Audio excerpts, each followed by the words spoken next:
प्रिय विद्यार्थियों, आज हम मनु के बारे में पढ़ेंगे। मनु एक भारतीय राजनीतिक चिंतक हुए हैं। प्राचीन भारतीय राजनीतिक चिंतक में उनकी गणना की जाती है। मनु का परराष्ट्र नीति से संबंधित जो सिद्धांत है ये बहुत इम्पोर्टेंट है और ये लगभग हर साल पूछा जाता है। मनु ने परराष्ट्र संबंधों के सैद्धांतिक और व्यवहारिक दोनों पक्षों की बात करी है। इसमें हम देखेंगे कि मनु का कहना है कि जो परराष्ट्र संबंध है, मनु के परराष्ट्र संबंध में सैद्धांतिक और व्यवहारिक दोनों तरह की बातें चित्रित की गई हैं। तो इसमें सैद्धांतिक पक्ष में हम मंडल सिद्धांत, षाटगुण नीति एवं उपायों को सम्मिलित किया गया है। मंडल सिद्धांत के अंतर्गत जैसे कि अंतर्राज्यीय संबंधों के सुचारू संचालन के लिए राज्यों के वर्गीकरण पर बल दिया गया है। इसके पीछे एक मूल्य मान्यता यह है कि एक सफल शासक को हमेशा शत्रुओं की संख्या को कम से कम रखना चाहिए और मित्रों की संख्या अधिक से अधिक होनी चाहिए। इस प्रकार से ये माना जा सकता है कि प्राचीन काल से ही जो परराष्ट्र संबंध है वो मित्र और शत्रुओं की संख्या में बैलेंस बनाकर चलने में ही व्यावहारिक रूप माना गया है।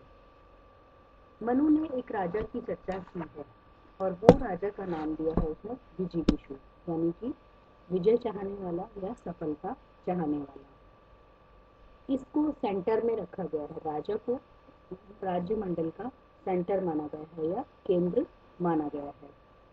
इसमें अन्य राज्यों की जो गणना है वो किस तरह से की जाती है, वो विजिगीषु के संदर्भ में ही की गई है। राष्ट्रमंडल में 4 प्रकार के राज्य माने गए हैं: मित्र, शत्रु, उदासीन और मध्यम। मित्र, शत्रु, उदासीन और मध्यम। जिन राज्यों की सीमाएं परस्पर स्पर्श करती हों उन्हें मनु शत्रु राज्य मानते हैं। शत्रु राज्य का सीमावर्ती राज्य मित्र माना गया है। मनु उस राज्य को जिसकी सीमाएं शत्रु और मित्र दोनों राज्यों की सीमाओं से मिलती हैं उसे उन्होंने मध्यम का नाम दिया गया है और इन सभी राज्यों से भिन्न राज्य को मनु ने उदासीन कहकर संबोधित किया है। तो इस तरह से जो है मनु ने 4 प्रकार के राज्यों की बात की गई है: मित्र, शत्रु, उदासीन और मध्यम। तो जो जिन राज्यों की सीमाएं परस्पर स्पर्श करती हों उन्हें मनु में शत्रु माना गया है। दूसरा इसमें आता है कि शत्रु राज्य का जो सीमावर्ती राज्य है वो क्या माना गया, मित्र राज्य माना गया है। और जिसकी सीमाएं शत्रु और मित्र दोनों राज्यों से मिलती हो उसे मध्यम का नाम दिया गया है। और जो मनु ने जो इन सबसे जो भिन्न होता है उसको उन्होंने उदासीन कहा है। इस तरह से मनुस्मृति में जो टोटल है वो राष्ट्रमंडल के सदस्य राष्ट्रों की कुल संख्या 12 मानी गई है, जिसमें विजिगीषु के जो अग्रभाग है उसका सीमावर्ती राज्य अरि या शत्रु माना गया है। उसके बाद में फिर मित्र माना, फिर अरि मित्र माने गए हैं। इसी प्रकार से जो इसका जो बैक है पृष्ठभाग का सीमावर्ती राज्य पार्ष्णिग्रह माना गया है। उसके बाद आक्रांत, फिर पार्ष्णिग्रह सार और आक्रांत सार माने गए हैं। यानी कि मनु के अनुसार आक्रांत सार मित्र प्रकृति के और पार्ष्णिग्रह सार ये शत्रु प्रकृति के माने गए हैं। मध्यम और उदासीन राज्यों को भी राष्ट्र विजिगीषु के अग्रभाग के 4 पृष्ठभाग के, एक मध्यम, एक उदासीन और स्वयं विजिगीषु, कुल मिलाकर इस तरह से 12 सदस्य माने गए हैं। कैसे कैसे, एक सेंटर का हो गया विजिगीषु, मध्यम और उदासीन, ठीक है, 3 तो ये हो गए। फिर है पार्ष्णिग्रह सार, आक्रांत सार, और फिर है आक्रांत सार, आक्रांत और आक्रांत सार, पार्ष्णिग्रह और आक्रांत। तो इस तरह से क्या है कि टोटल ये 12 प्रकृति मानी गई है, 12 सदस्य माने गए हैं।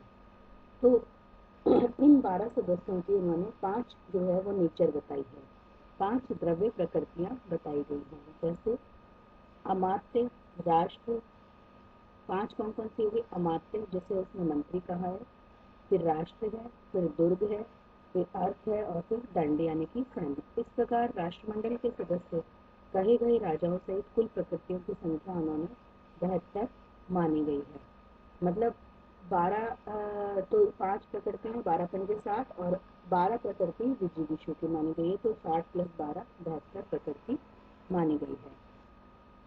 इसको अपन याद इस तरह से रख सकते हैं। देखिए आप एक सर्कल है अपना, उसमें एक सेंटर पॉइंट आता है विजिगीषु, उसके अपन ऊपर चलेंगे तो सबसे पहला अरि, फिर अरिमित्र, फिर मित्र, फिर अरिमित्र, फिर अरिमित्र मित्र, फिर अरिमित्र मित्र, इस तरह से। फिर इसी तरह से आप नीचे आइएगा तो उसमें आ जाता है पार्ष्णिग्रह, आक्रांत, पार्ष्णिग्रहकार और आक्रांत सार, और फिर साइड में जो दोनों तरफ आते हैं वो आता है उदासीन और मध्यम। तो ये टोटल हमारी 12 हो गया। फिर उसके बाद में 5 हमने प्रकृतियों की बात की है। 5 प्रकृतियों का मतलब ये हो गया कि कोई भी जो राष्ट्र है, जैसे अपन अपने राष्ट्र से लगा के देखें तो उसमें सबसे पहले आप राष्ट्र के पास आओ। राष्ट्र को चलाने के लिए क्या होता है कि मंत्री होता है, अमात्य जिसको बोला है ना। फिर उसके बाद में आप जो चारों तरफ आप जिसमें रहते हो उसको कहते हैं दुर्ग, और कोई भी काम बिना अर्थ के, बिना उसके नहीं हो सकता है, उसको कहते हैं अर्थ। और दंड के बिना सक्सेस प्रशासनिक व्यवस्था नहीं चल सकती है, तो वो दंड कहलाती है। तो एक तरह से 5 चीजें हमारे पास में राष्ट्रमंडल के सदस्य कहे गए कुल प्रकृतियों की संख्या 72 मानी गई है। क्लियर है बिल्कुल। इस तरह से क्या होगा कि ये माना गया है कि मनु और की राज्य की रक्षा और हित संवर्धन हेतु राष्ट्रमंडल में शत्रु और मित्र पक्ष के राजाओं की संख्या में उचित अनुपात बनाए रखे।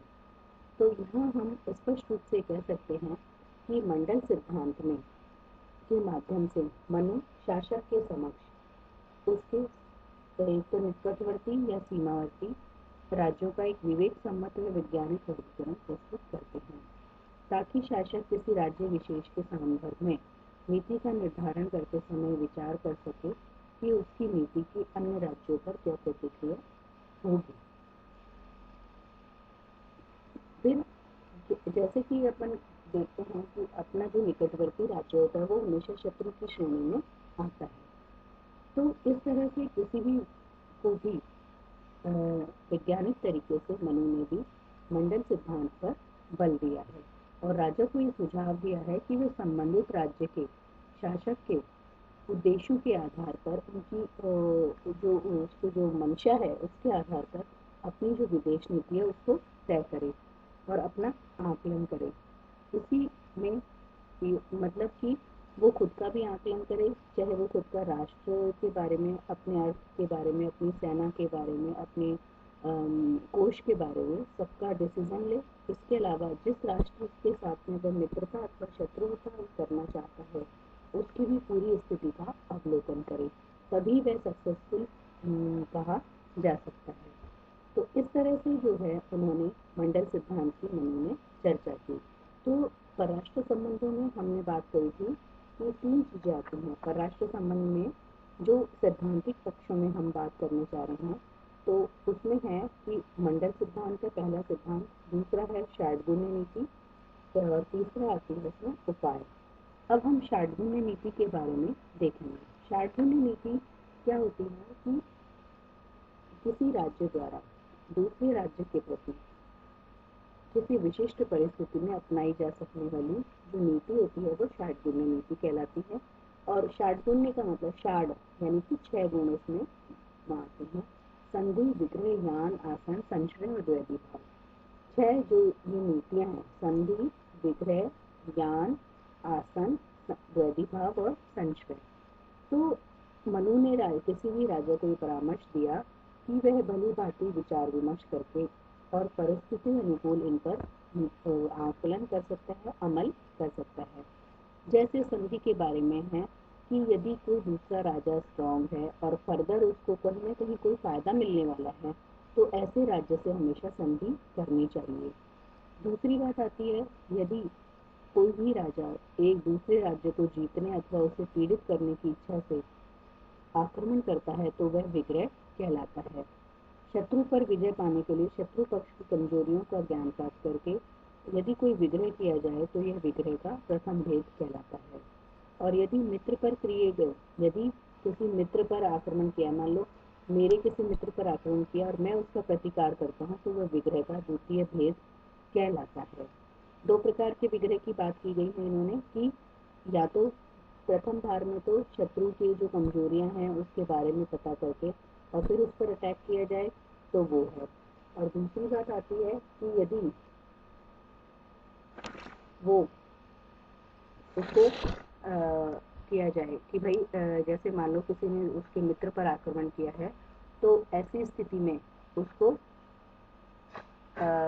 उसका प्रतिकार करना वो कहलाता है कि भाई वो विग्रह का दूसरा प्रकार कहलाता है। तीसरा आता है यान। विजय की इच्छा से अथवा शत्रु को पीड़ित करने के उद्देश्य से एक राज्य द्वारा दूसरे राज्य पर किया गया आक्रमण यान कहलाता है। यदि समर्थ राज्य शत्रु को किसी आपत्ति में ग्रस्त देखकर उस पर आक्रमण करता है तो मनु के अनुसार प्रथम यान कहलाता है। और यदि आक्रमणकर्ता राजा स्वयं समर्थ न हो और मित्र से सहायता लेकर आक्रमण करे तो उसे द्वितीय यान का नाम दिया गया है। और मनु ने राजा को परामर्श दिया है कि यान का प्रयोग तभी किया जाना चाहिए जबकि उसकी सेना बलवान हो या शत्रु पक्ष दुर्बल स्थिति में हो। चौथा पॉइंट आता है आसन। आसन का अर्थ होता है कि राजा द्वारा युद्ध ना करके युद्ध की तैयारी करके और प्रतीक्षा करना आसन कहलाता है। आसन में उसने दो प्रकार की चर्चा की है कि या तो सेना या कोष क्षीण हो जाए तब भी राजा जो है वो आसन को धारण कर सकता है। एक तो ये प्रथम आसन कहलाता है। दूसरी बात ये होती है कि यदि मित्र के अनुरोध पर युद्ध से अपेक्षा धारण कर लेता है तो वह द्वितीय यान कहलाता है, द्वितीय आसन कहलाता है। द्वैधी भाव में इसमें क्या होता है कि एक राजा अपनी सेना के कुछ अंश को किसी स्थान पर सेनापति के अधीन रख देता है और खुद कहीं और रहता है। यह नीति द्वैधी भाव की कहलाती है क्योंकि सेना का कुछ भाग तो सेनापति के अंडर में आ जाता है और कुछ भाग कुछ राजा के अंडर में रहता है। तो द्वैधी भाव की जो भावना है इससे क्या होता है कि किसी राजा द्वारा मतलब कई बार ऐसा होता है कि संधि और विग्रह को एक साथ काम में लेना द्वैधी भाव कहलाता है।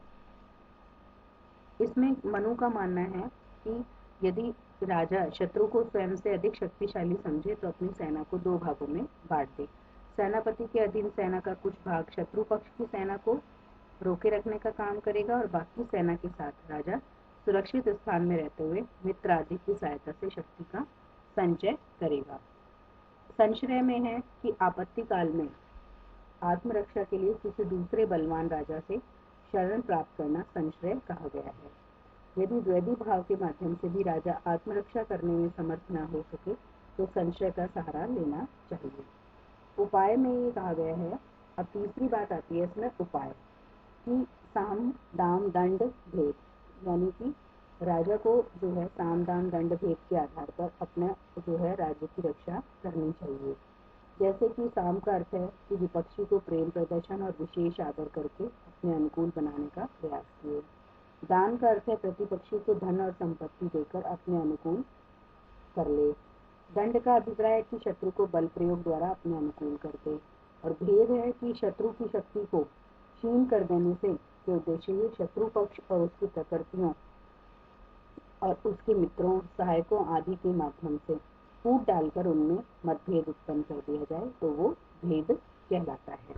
तो इस तरह से हमने मनु के आज ये सैद्धांतिक विचारों के बारे में पढ़ा। अब हम अगले वीडियो में उसके व्यावहारिक पक्ष के